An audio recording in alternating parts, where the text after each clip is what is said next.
Father ఆ అమ్మాయిని కేరళ తీసుకెళ్లిపోతున్నాడు. ఆ విషయం తెలిసి మీరు ఇమ్మీడియట్ గా స్టేషన్ కి వచ్చారు.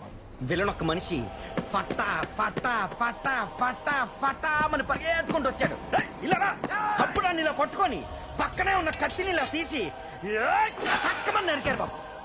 అంతే, ఆ తలకాయ అలా గాల్లోకి లేచి అది కింద పడకముందే గెద్దొచ్చి దాన్ని ఎత్తుకెళ్ళిపోయింది బాబు. ఈ కత్తితో నరికిన రక్తం ఏదైతే ఉందో అది ఇలా గ్రీన్ సిగ్నల్ మీద పడింది బాబు. అది కాస్త రెడ్ గా మారింది బాబు. ట్రైన్ ఆగిపోయింది బాబు. అద్దెరింది. ఇండియాలో మనమేగా ఫస్ట్. అవును బాబు. ఇప్పుడు మనం ఎలా వెళ్ళాలి? ఏదో చేద్దాం, ఆగు. వాళ్ళ బండిలో ఎక్కించండి. జానీ జానీ వేసుకో. ఎక్కడికి? బయటికి నువ్వు ఆల్రెడీ కమిట్ అయ్యి కూర్చో. కమిట్లేదేం లేదు. కూర్చోవయ్యా నువ్వు. ఇప్పుడు సార్ మమ్మల్ని తిడతారు. ఎక్కడి నుంచి వస్తారు రేటు? ఇప్పుడు మీకు హీరోయిన్